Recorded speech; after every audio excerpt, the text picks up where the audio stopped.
Bien évidemment, ceux qui aiment polémiquer continueront de polémiquer. Ils continueront de se perdre dans leurs fantasmes en parlant de choses qui n'existent que dans leur imagination.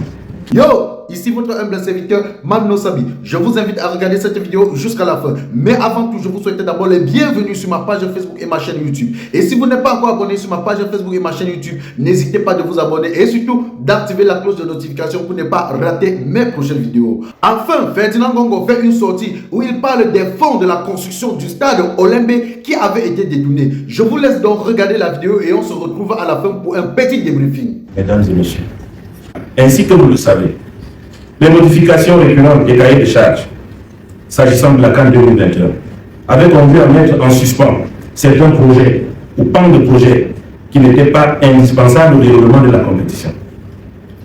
L'exécution de ces projets, qui pour certains sont financés par le budget de l'État, se poursuit sous la houlette des différents maîtres d'ouvrage et sera finalement menée à bien.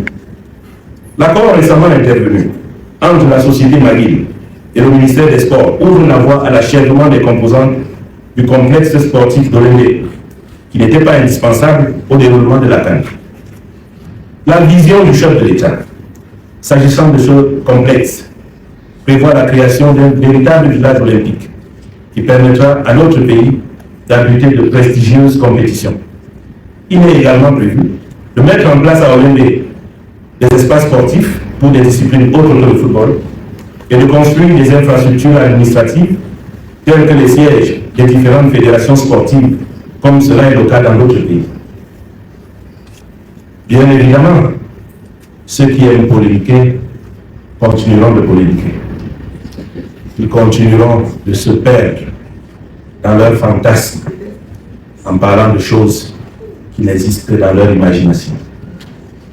Mais pour ceux qui souhaitent véritablement comprendre ce qui s'est passé ou ce qui est envisagé, je les exhorte à se rapprocher des maîtres d'ouvrage respectifs pour avoir la bonne information.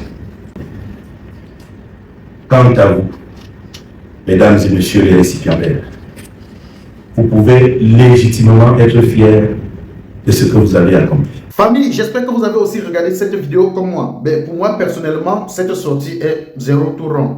Pourquoi je dis c'est zéro tout rond? Parce qu'il a nargué les gens. Il n'a pas dit et il n'a même pas répondu aux questions du peuple. Il n'a pas répondu aux questions du peuple. Vous savez, quand on avait voté le budget pour la construction du stade Olembe, le budget était vraiment énorme. Le budget était costaud. Oui, mais quand on nous a livré le stade, c'était un truc de... Attends, vous avez vu, donc ça ne correspondait même pas au budget qu'on avait voté pour la construction de ce stade. Et vous savez que pendant la compétition, pendant la Coupe d'Afrique 2021, ce même stade Olembe s'est écoulé au point où ça a arraché des vies humaines. Ça a arraché des vies humaines. Le peuple pose la question à savoir où est passé l'argent qu'on avait voté pour la construction du stade Olembe. Qui sont ceux-là qui ont détourné l'argent du stade Olembe? Qui sont les détourneurs de fonds publics? Mais il n'a pas répondu à ces questions. Il a plutôt nargué. Il a dit que ceux-là qui passent le temps à imaginer ou à faire quoi.